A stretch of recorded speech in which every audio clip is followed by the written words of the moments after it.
Will start with nitrogen pollution.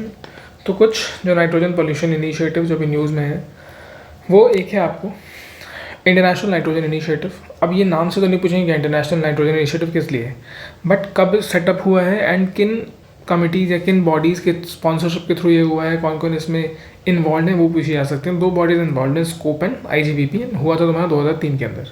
गॉथेनबर्ग protocol important हो जाता है क्योंकि गॉथेनबर्ग प्रोटोकॉल जो है वो नाइट्रोजन से भी डील करता है। It is a multi pollutant protocol, ठीक है ना। मल्टी पॉलिटेंट है मतलब बहुत सारे पॉलिटेंट्स को देखता है। कौन कौन से हैं? तो यार तुम्हारा ये क्या कर रहा है कि इमिशन सीलिंग सेट कर देता है। मतलब सीलिंग मतलब क्या होगा कि एक छत बना दी, इसके ऊपर आप अब वैल्यू नहीं जा सकते। एक वैल्यू बना दी, इसकी सीलिंग है, इसके ऊपर यू कैन नॉट गो। तो ये चीज़ें होती हैं सीलिंग में। किस किस का बनाया है? सल्फर डाइऑक्साइड, नाइट्रोजन ऑक्साइड का बनाया है, सल्फर डाइऑक्साइड का बनाया है, वोलाटाइल ऑर्गेनिक कंपाउंड्स के बनाया है, अमोनिया का बनाया है, ठीक है। It is targeted towards reduction in the acidification, eutrophication and ground level ozone. Obviously ground level ozone रहेगा, ओजोन की जब भी बात करेंगे it will never try to reduce the stratospheric ozone because that is beneficial for us, ठीक है। Then Colombo declaration. Colombo declaration is on sustainable nitrogen waste management. ये कहता है कि हमको नाइट्रोजन वेस्ट को रिड्यूस करना है भाई 2030 तक we have to reduce the nitrogen waste. तो इसका टारगेट ईयर क्या है? टारगेट ईयर इज 2030, डील कर रहा है नाइट्रोजन के साथ। Okay, now next topic is world air quality report 2023। अब देखो दिल्ली, जितने भी कैपिटल सिटीज़ हैं, कैपिटल सिटी हो गया जैसे कि कोई भी कैपिटल सिटी, ठीक है ना, उसमें से सबसे ज़्यादा दिल्ली, जैसे पाकिस्तान का इस्लामाबाद हो गया, ये कैपिटल सिटी है। ऑस्ट्रेलिया कैनबरा हो गया, so like these, okay. So China का बीजिंग हो गया। सो इन कैपिटल सिटीज़ में सबसे बुरा हाल किसका है? तो दिल्ली का है, ठीक है। कैपिटल सिटीज़ में सबसे बुरा हाल अगर किसी का है तो that is Delhi. Worst air quality मिला है। अब सवाल ये उठता है कि यार ये वर्ल्ड एयर क्वालिटी रिपोर्ट निकालता कौन है? तो ये तुम्हारा IQ air, and this is the most important point in this particular topic कि ये निकालता कौन है। IQ एयर निकालता है। अब हाइलाइट्स क्या हैं? तो इंडिया जो है ना वो तीसरा सबसे पुअरेस्ट एयर क्वालिटी वाला कंट्री है। तो सवाल ये उठता है कि भैया हमसे आगे कौन है? तो हमसे आगे हमारे ही पार्ट्स हुआ करते थे कभी, वही लोग हैं बांग्लादेश और पाकिस्तान। सबसे पहला है बांग्लादेश, उसके बाद है पाकिस्तान, थर्ड नंबर पे आता है इंडिया। तो सब एक साथ ही आजू बाजू वाले देश जो हैं एकदम सबसे पुअरेस्ट एयर क्वालिटी में बैठे हुए हैं, ठीक है। Then Delhi for the 4th year in row, लगातार 4 साल से दिल्ली जो है वो सबसे दुनिया का सबसे पॉल्यूटेड कैपिटल सिटी है। Then world's most polluted area is Begusarai Bihar, कहीं तो आगे बढ़ रहा है, ठीक है, कहीं तो टॉप पर है। तो world's most polluted urban area is Begusarai Bihar. 10 of the top 11 most polluted cities are from India. मतलब जो टॉप 11 है ना उसमें से 10 अगर हम देखें तो ये इंडिया में है। एंड जो 11वां है कौन? 11वां है आपका लाहौर, पाकिस्तान में, ठीक। Okay, then black carbon emissions. देखो ब्लैक कार्बन एमिशन क्या है? तो इंडिया जो है ना वो रिड्यूस करने की बात कर रहा है उज्ज्वला योजना से। उज्ज्वला योजना में क्या था? उज्ज्वला योजना में क्या था भाई? जो आपको घर घर वो दिया गया है, LPG सिलेंडर वगैरह दिए गए हैं, कनेक्शन दिए गए हैं। तो ये था। उससे क्या, क्योंकि पहले क्या होता था ट्रेडिशनल फ्यूल वुड वगैरह जलाया जाता था, उसकी वजह से क्या हो रहा था कि जो ब्लैक कार्बन था ना, पोल्यूटेंट्स जो थे वो निकलते थे बाहर, उनको कम करने की बात की जा रही है। अब ब्लैक कार्बन से दिक्कत क्या होती है? मान लो ये कभी आइस वाइस पर पड़ेगा ना तो उनका एल्बिडो कम कर देता है, लाइट को ऑब्जॉर्ब करना शुरू कर देता है, आइस की मेल्टिंग बढ़ा देता है। तो इससे 2 काम हो जाते हैं यार। एक तो ये आइस पे गया, यहाँ आइस है, इसके ऊपर अगर लाइक कुछ ब्लैक कार्बन जो है वो ब्लैक पार्टिकल्स आ गए, ठीक। अब होगा क्या? एक तो ये ब्लैक, हमको पता है ब्लैक कलर ऑब्जर्वर बहुत अच्छा होता है, एब्जॉर्बर बहुत अच्छा होता है सनलाइट का, इसीलिए गर्मी में काले कपड़े भी पहनने को मना किया जाता है, डार्क कलर्स कपड़े भी पहनने को मना किए जाते हैं। तो अब ये क्या करता है? एक तो ये अब्जॉर्ब करता है, ठीक है, जिसकी वजह से अब हमें पता है कि आइस का एल्बिडो जो होता है वो बहुत ज़्यादा होता है, ठीक है, जिसकी वजह से एल्बिडो मतलब क्या, जितना ज़्यादा रहेगा उतना ज़्यादा रिफ्लेक्ट कर सकता है सनलाइट को, एब्जॉर्ब नहीं करता है, तो सनलाइट रिफ्लेक्ट होते रहती है। बट अब यहाँ पर मान लो अगर कवर हो गया ये, अभी रिफ्लेक्ट तो करेगा नहीं, ये एब्जॉर्ब हो जाएगा, ठीक है। उसके बाद ये जो होगा मेल्ट होना शुरू हो जाता है। मेल्ट होने के बाद ये अगर पूरा मेल्ट हो गया तो फिर एक बैरन सरफेस बन जाता है। तो जो एरिया पहले सनलाइट को रिफ्लेक्ट कर रहा था वही अब अब्जॉर्ब करना शुरू कर देता है। तो ये भी प्रॉब्लम इसके साथ होती है ब्लैक कार्बन के साथ। Okay, now coastal regulation zone, तो कोस्टल जोन मैनेजमेंट प्लान। तो अभी हाल ही में क्या हुआ है कि नेशनल ग्रीन ट्रिब्यूनल ने minister of environment, forest and climate change को कहा कि आप इंश्योर करिए कि सारे के सारे कोस्टल स्टेट्स और यूनियन टेरिटरीज जो हैं वो कोस्टल जोन मैनेजमेंट प्लान्स बनाए। ठीक है, सारे के सारे coastal state and union territory को क्या करना है, कोस्टल जोन मैनेजमेंट प्लान बनाना है। ठीक, अभी कोस्टल रेगुलेशन जोन की हम बात करें तो ये आता किसके अंदर है, तो EPA के अंदर आता है। ठीक है, it comes under EPA, environment protection act के अंदर आता है ये। ठीक है, एनवायरमेंटल प्रोटेक्शन एक्ट के अंदर आता है 1986। तो क्यों था, ताकि कोस्टल एरियाज जो हैं सेंसिटिव एरियाज होते हैं, तो उनके अंदर जो एक्टिविटीज़ हैं उनको हम क्या कर सकें, रेगुलेट कर सकें।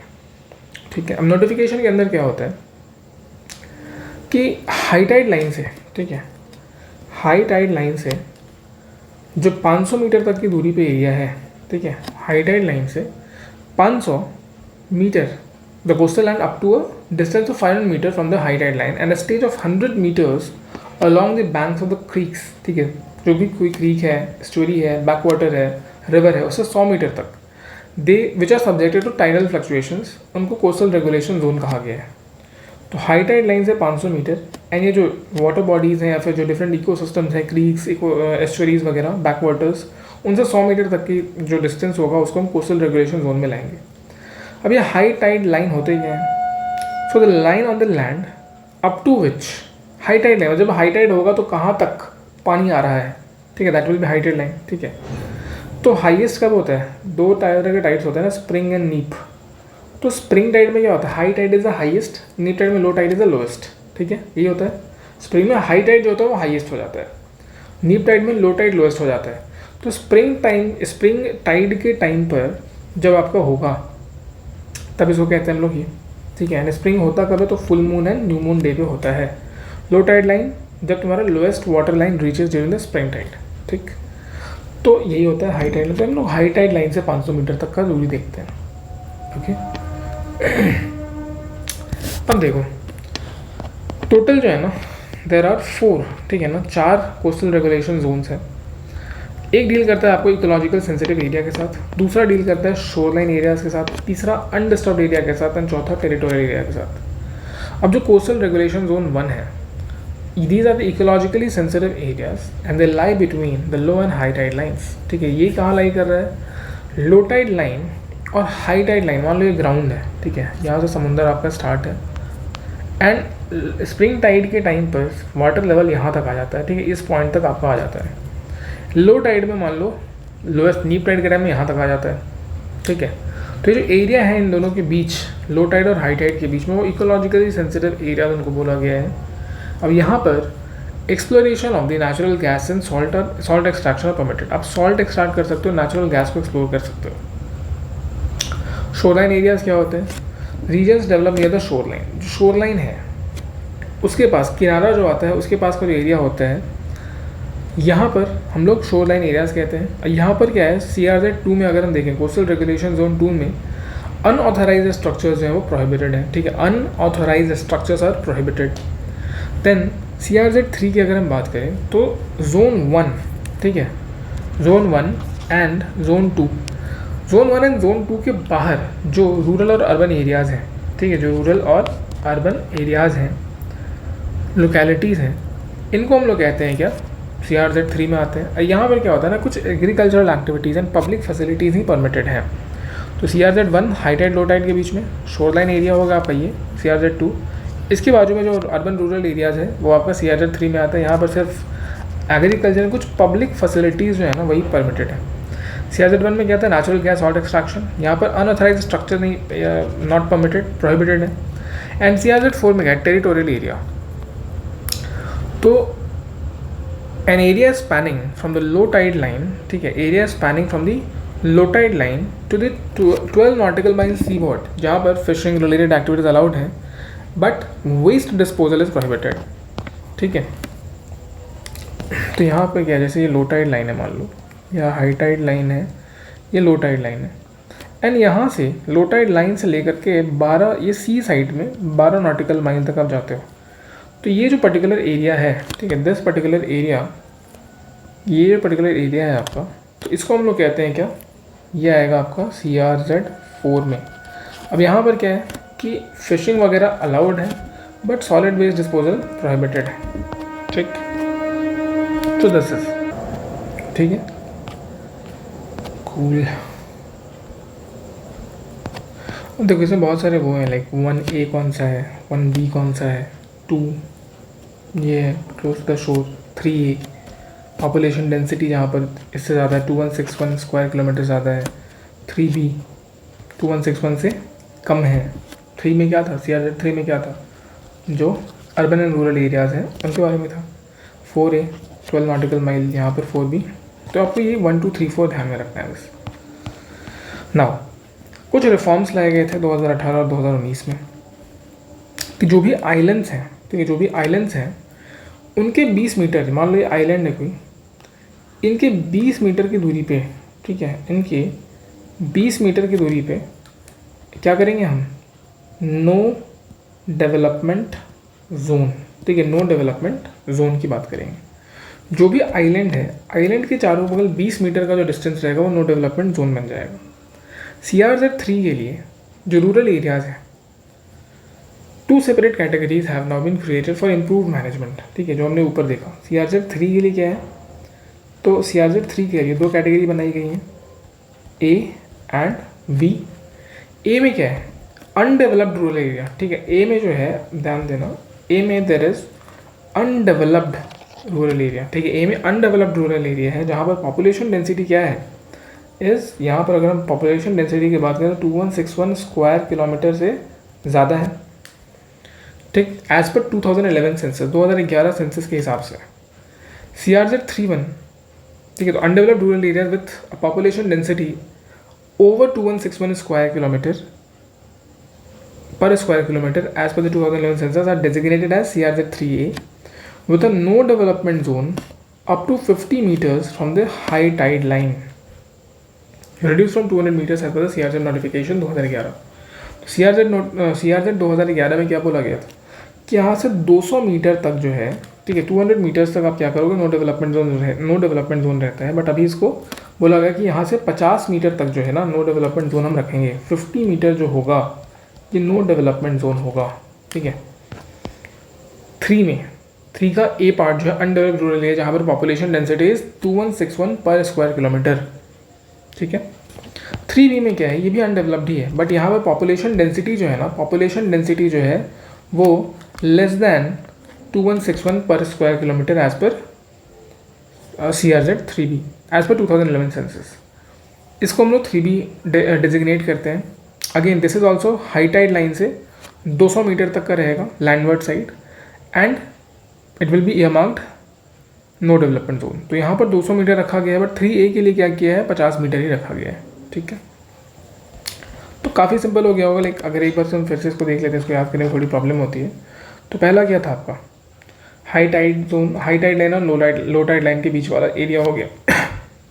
Then shore line area, then इसके आजू बाजू का urban and rural areas, okay. And fourth में क्या था, लो टाइड लाइन से, ठीक है ना, लो टाइड लाइन से 12 नॉटिकल माइल्स, ठीक है, लो टाइड लाइन से 12 nautical miles toward the seaward side. तो ये रहता है CRZ कोस्टल रेगुलेशन रूल। ना प्रधानमंत्री सूर्योदय योजना, सूर्योदय योजना में क्या है, नाम से ही लग रहा है यार कि कुछ ना कुछ तो सोलर से ही रिलेटेड होगा। तो ये क्या है ना कि 1 करोड़ घरों पर रूफटॉप सोलर लगवाने की बात चल रही है, ठीक है, 1 करोड़ घरों पर रूफटॉप सोलर की बात चल रही है, ठीक है, यही है इसके अंदर। और क्या है, then modified Parvati Kali Sindh Chambal ERCP link project. This one is not that much important, but PKC link project की अगर हम बात करते हैं तो नेशनल प्रोस्पेक्टिव प्लान में था, formulated bye minister of water resources and the central water commission, ठीक है, not that much important this is. यहाँ पर आप ये देख लो कि जो ईस्टर्न राजस्थान कनाल प्रोजेक्ट है ये चंबाल बेसिन के अंदर आता है, ठीक है। Eastern Rajasthan canal project is eastern Rajasthan canal project, ये तुम्हारा चंबाल रीजन में आएगा, चंबाल बेसिन में आता है। And modified PKC ERCP link project, modified PKC ERCP link project, this is an interstate river, okay, it is an interstate river. Now living animal species, ठीक है, living animal species reporting and registration rules 2024, living animal species reporting, ठीक है, living animal species reporting and registration rules 2024। अब ये क्या है, अब देखो इसमें क्या हुआ है ना बेसिकली कि वाइल्ड लाइफ प्रोटेक्शन एक्ट के सेक्शन 1 के अंदर जो रूल्स फ्रेम हुए उसकी बात कर रहे हैं।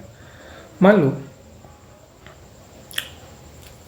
कि कोई ऐसा स्पीसीज़ है जो कि साइट्स के अपेंडिक्स में है, शेड्यूल 4 में तुम्हारा WPA के शेड्यूल 4 में। WPA के शेड्यूल 4 में कौन से स्पीसीज़ है? वही जो साइट्स में, साइट्स वाले कोई स्पीसीज़ को ऐड किया गया है अमेंडमेंट के थ्रू WPA के शेड्यूल 4 में, ठीक है। तो ऐसा कोई स्पीसीज़ है जो कि शेड्यूल 4 में आता है या फिर साइट्स के अपेंडिक्सेस में आता है, तो इट इज़ मैंडेटरी कि आप उनके पोजीशन का हो, चाहे ट्रांसफ़र का हो, बर्थ का हो या डेथ का हो, तो रजिस्ट्रेशन करना इंपॉर्टेंट है। It mandates registration of the position, transfer, birth and reporting of the death for the species which are listed in CITES appendices and schedule 4 of the wild life protection act 1972। दूसरी बात क्या कही, एक तो हो गया कि रजिस्ट्रेशन मैंडेट किया गया है, ठीक है, वैसी स्पीसीज़ का जो कि शेड्यूल 4 एंड साइट्स में आते हैं। सेकेंडली, मान लो कोई भी ऐसा बंदा जो कि किसी भी ऐसे एनिमल स्पीसीज़ के पोजीशन में, लिविंग स्पेसिमेन के पोजेस कर रहा है, उसके पास है, तो उनको क्या करना होगा? रजिस्ट्रेशन के लिए अप्लाई करना पड़ेगा। All the persons which are possessing a living specimen of such an animal species are required to apply for registration of such position. आपको पोजीशन के लिए रजिस्टर करना पड़ेगा, रजिस्ट्रेशन के लिए अप्लाई करना पड़ेगा। रजिस्ट्रेशन के लिए अप्लाई कहाँ करना होगा, ये इंपॉर्टेंट हो जाता है। तो state chief wildlife warden, ठीक है, state chief wildlife warden, जो कि यहाँ पर दिया हुआ भी है, state chief wildlife warden. Okay, तो किसके साथ अप्लाई करना होगा ये हमने देख लिया। State chief wildlife warden को करना होगा। कैसे करना होगा? उसके लिए परिवेश पोर्टल बनाया गया है, परिवेश 2.0 पोर्टल है। तो अब यहाँ से हम क्या देख रहे हैं कि परिवेश 2.0 पोर्टल अगर हमको एग्जाम में आता है तो that we can also mention कि हाँ भैया रजिस्ट्रेशन वगैरह के लिए है, स्पीसीज मतलब जो भी एनिमल्स हैं उनके स्पीसीज़ के रजिस्ट्रेशन वगैरह के लिए, ठीक है।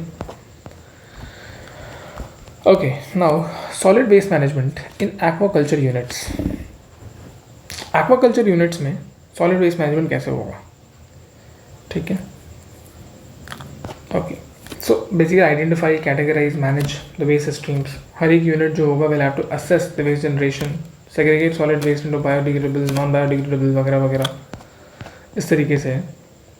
अब यहाँ पर क्या है ना कि The guidelines impose a ban on the burning of the plastic. Plastic जलाने पे बैन है। प्लास्टिक ऑफ एनी ग्रेड, ठीक है, plastic of any grade shall not be burnt at any time by the units and shall be handed over to the local body or the appointed agency. तो किसी भी तरह के plastic को आपको नहीं जलाना है, ठीक है। Any type of plastic is not need to be burned, ठीक है, उसको आप अपॉइंटेड एजेंसी या फिर लोकल बॉडी को दे देना है। जो लार्जर यूनिट्स हैं which are generating sewage, significant sewage, they are also required to operate in house sewage treatment plants. उनको in house sewage treatment plants, जो बड़े बड़े कंपनी, बड़े बड़े इंडस्ट्रीज़ हैं, इंडस्ट्रियल यूनिट्स हैं, फैक्ट्रीज़ हैं, जिनके पास बहुत ज़्यादा सीवेज जनरेशन होता है, तो उनको in house sewage treatment plan करना है, ठीक है। इन हाउस सीवेज ट्रीटमेंट मतलब वहीं पे जहाँ पर वो काम कर रहे हैं वहीं पर उनको सीवेज ट्रीटमेंट भी करना होगा। Then various methods such as fermentation and composting are recommended for biological waste management, ठीक है। वेरियस मेथड जैसे फर्मेंटेशन हो गया, कंपोस्टिंग हो गया, ये बायोलॉजिकल वेस्ट मैनेजमेंट के लिए बोला गया है। एंड ओल्ड या डेड एनिमल्स के लिए इंसिनरेशन को भी एडवाइस किया गया है, ठीक है। तो यही सब है इसके अंदर। बट ये वाला चीज़ ध्यान रखना है, प्लास्टिक एनी प्लास्टिक है, ये एक्सट्रीम स्टेटमेंट हो जाता है थोड़ा, एंड यहाँ पर हम कंफ्यूज होते हैं, ठीक है। एंड जो लार्जर यूनिट्स हैं उनके लिए भी हमको प्रोविजन को ध्यान में रखना पड़ेगा। ये दोनों इंपॉर्टेंट पॉइंट्स हैं यहाँ पर जहाँ कन्फ्यूजन हो सकती है एग्जाम में देख के। अब देखो star rating for the state environment bodies, ठीक, star rating for the state environment bodies. अब इसमें यार मेरे को क्या देखना है, यही सैया के बारे में देखना है, SEIAA के बारे में हमको जानना है। तो ये बना कब था? तो एक रेगुलेटरी एजेंसी है, MOACC ने बनाया है through EIA notification, environment impact assessment notification 2006। Okay, अब ये करता क्या है, ये क्लियरेंसेस देता है लोगों को, ठीक है। It grant clearances based on recommendations from the expert appraisal committees. जो एक्सपर्ट अप्रेजल कमिटीज़ होती हैं उनके रिकमेंडेशन पे क्या करेगा, क्लियरेंसेस देगा। और ये एक्सपर्ट अप्रेजल कमेटी क्या करती है, ये जो भी प्रोजेक्ट प्रपोजल्स होते हैं उनको रिव्यू करती है thoroughly with signifying potential impact, potential environmental impact. तो इसको ध्यान रखना है कि ये जो है इसको ministry of environment, forest and climate change ने बनाया है through EIA notification 2006, okay, EIA notification 2006 से बनाया है। इसका काम क्या है, तो सर्टिफिकेशन वगैरह, क्लियरेंसेस वगैरह ग्रांट करना, एंड ग्रांट किसके रिकमेंडेशन पे करेगा, एक्सपर्ट अप्रेजल कमिटीज़ के थ्रू के रिकमेंडेशन के बेसिस पे करेगा। ओके, नाउ कैप्टिव एनिमल्स, तो ये भी वाइल्ड लाइफ प्रोटेक्शन एक्ट के थ्रू ही आया है, ठीक है, वाइल्ड लाइफ प्रोटेक्शन एक्ट 1972 जो है उसमें अमेंडमेंट के थ्रू आए हैं। और ये जो रूल्स आए हैं, ठीक है, तो अब रूल्स में क्या किया गया है, तो कुछ कंडीशंस को कैप्टिव एलिफेंट के लिए चीज़ लाई गई हैं। तो कुछ कंडीशंस को लिबरलाइज किया गया है for transferring the captive elements within और बिटवीन द स्टेट्स। क्राइटेरिया क्या है, तो एलिफेंट्स कुछ कंडीशंस में, कुछ सर्कमस्टांसेस में ही ट्रांसफ़र कर सकते हैं। वो सर्कमस्टांसेस क्या है, अगर करंट ओनर जो है वो ठीक से केयर नहीं कर पा रहा है, ठीक है, अगर करंट ओनर जो है वो सही से केयर नहीं कर पा रहा है, तो एक कंडीशन बनता है कि वो ट्रांसफ़र कर सकता है, ठीक है, तो बनता है कि वो ट्रांसफ़र कर सकता है। Secondly, when it is deemed कि एलिफेंट जो है उसको ज़्यादा बेटर केयर जो है वो कहीं और मिल सकती है। एंड जब स्टेट के चीफ वाइल्ड लाइफ वार्डन को ऐसा लगता है कि it is necessary to transfer the elephant for the elephant's wellbeing, elephant के वेलबींग के लिए अगर स्टेट के चीफ वाइल्ड लाइफ वार्डन को लगे कि नेसेसरी कि उसको ट्रांसफ़र कर दिया जाए, तो किया जाए। तो 3 केसेस में किया जा सकता है, अगर करंट ओनर जो है वो ठीक से नहीं कर पा रहा है, अगर ऐसा लगे कि एलिफेंट जो है उसको दूसरी जगह पर ज़्यादा बेटर केयर मिलेगा, then thirdly and finally state chief wildlife warden जो होगा वो डिटरमाइन करते हैं कि it is whether it is necessary for the elephant's wellbeing और not. Okay, the rule has outlined health certification by veterinarians required for intrastate and intrastate transfers. तो अगर intrastate, चाहे इंट्रास्टेट हो चाहे इंटरस्टेट ट्रांसफर हो, इंट्रा मतलब same state में, inter मतलब दूसरे स्टेट में, एक स्टेट से दूसरे स्टेट में, तो अगर वहाँ पर ट्रांसफर्स हो रहे हैं तो वेटरिनेरियन जो होंगे, वेटनरी डॉक्टर्स जो होंगे, उनके थ्रू हेल्थ सर्टिफिकेशन लेना इंपॉर्टेंट रहेगा। एंड ट्रांसफ़र करने से पहले एक वेटरिनेरियन क्या करेगा, सर्टिफाई करेगा एलिफेंट की हेल्थ को। दूसरी बात क्या होगी, जो डिप्यूटी कंजर्वेटर होते हैं फॉरेस्ट के, they must confirm the suitability of the current and prospective habitats, ठीक है, जो अभी हैबिटेट में जहाँ जाएगा, जहाँ ट्रांसफ़र किया जाएगा, वो सूटेबल है या नहीं है एलिफेंट्स के लिए, दैट विल ऑल्सो भी important to be taken care of. And in assessment like एक तो हो गया वेटनरी, उसने सर्टिफिकेशन दे दी।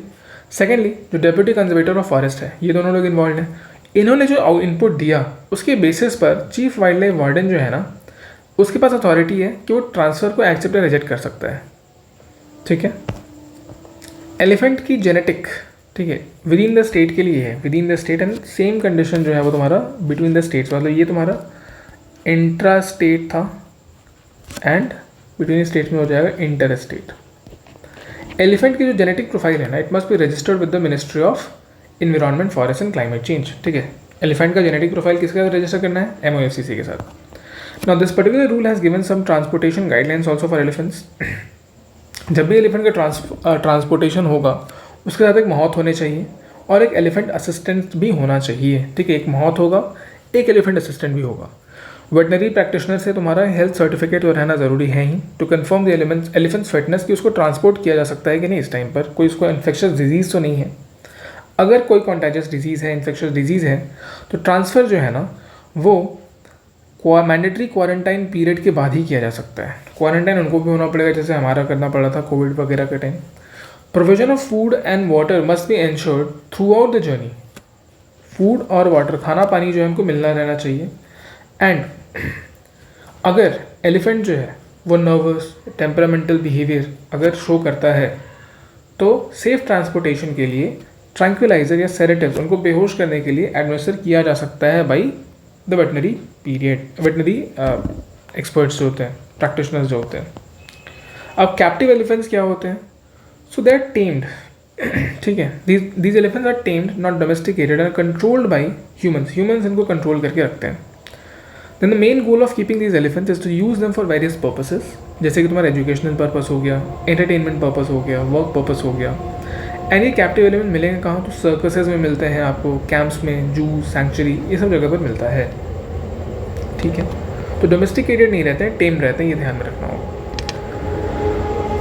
Okay, now until 2022 wild life protection act जो था, it is strictly prohibited trade in wild life including both wild and captive elephants. But इसमें जो अमेंडमेंट आया ना, जैसे कि हमने पहले डिस्कस करा, अमेंडमेंट के बाद जो था ये एग्जेम्पशन क्लॉज आ गया कि पहली बार ऐसा हुआ कि कैप्टिव एलिफेंट्स के ट्रांसफ़र को परमिट किया गया है। However only the elephants with an existing certificate ownership are eligible for transfer. ठीक है, ऐसे एलिफेंट्स जिनके पास एग्जिस्टिंग सर्टिफिकेट ऑफ ओनरशिप है, मतलब उनको कोई ओन कर रहा है, they are in captive state, उनको ही ट्रांसफ़र किया जा सकते हैं, बाकी को आप ट्रांसफ़र नहीं कर सकते हो। ठीक है, okay, so rest of the topics we will cover in the next video along with the species also. Okay, thank you.